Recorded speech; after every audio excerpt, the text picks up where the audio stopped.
Party के नेतृत्व में सरकार बनेगी।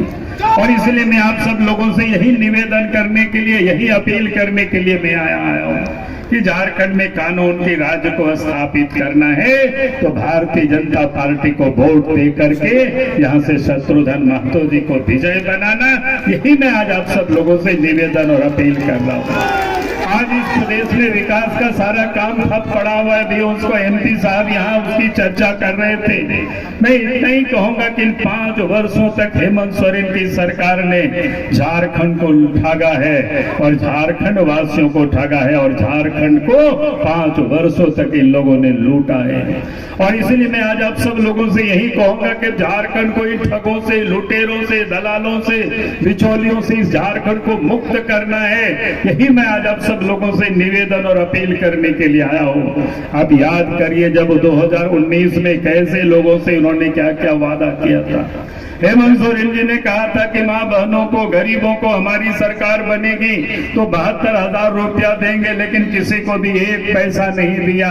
उन्होंने वादा किया था जो लाखार्थ माँ बहनों को 2,000 रुपया देंगे, लेकिन किसी को भी नहीं दिया।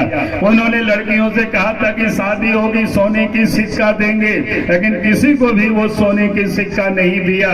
इन्होंने गरीबों के माँ बहनों को और साथ ही जो बुजुर्ग को, विधवा को, दिव्यांग को इन्होंने कहा था 2,500 रुपया पेंशन देंगे, वो भी इन्होंने नहीं दिया। इन्होंने नौजवानों से कहा था कि हमारी सरकार बना दीजिए, और उन्होंने शिबू सोरेन की कसम खाया था, जो बाबूजी के कसम खा करके उन्होंने कहा था कि 5 लाख नौकरी नहीं दिए तो हम राजनीति से संन्यास लेंगे। लेकिन राजनीति में 5 लाख नौकरी तो 5 वर्षों में दिया नहीं, बल्कि पिछले दिनों आपने देखा होगा भादों की उमस भरी गर्मी में रात भर जग करके नौजवानों ने सवेरे दौड़ा तो 1, 2, 3 नहीं 19 बच्चों की मृत्यु भी हो गई। इनको थोड़ी सी भी शिकन नहीं आई। और साथ ही जितनी भी परीक्षा हुआ है, चाहे जीपीसी का हो, चाहे जेसीसी का हो, सब परीक्षा में पेपर के लीक हुई है और लड़के सड़कों पर आंदोलन करते रहे और उनके ऊपर इन्होंने डंडे बरसाए। लड़के अपने जॉब के लिए हाई कोर्ट और सुप्रीम कोर्ट तक दौड़ लगाते रहे, लेकिन कभी भी हेमंत सोरेन ने उस ओर उन्होंने ध्यान नहीं दिया।